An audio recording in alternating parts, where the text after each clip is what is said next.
Easy do-it-yourself wall art. Who knew, right? All you need is a blank canvas, some photos or a photo, Mod Podge, and some black paint for the edges, and away you go. You can use any size photo canvas and photos of your choice, 8x10, 4x6, 6x4. In this video, I'm using 9x12 canvas and 4 6x4 photos. Thank you for tuning in and watching my video. Hope you enjoyed. I definitely enjoyed filming it and gaining new experience of how to create and make my own wall art. Absolutely amazing, and it looks so professional. I will definitely be doing this one again. Thanks for tuning in.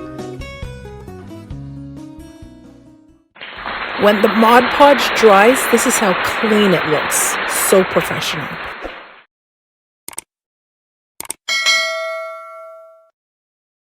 Carlene, out.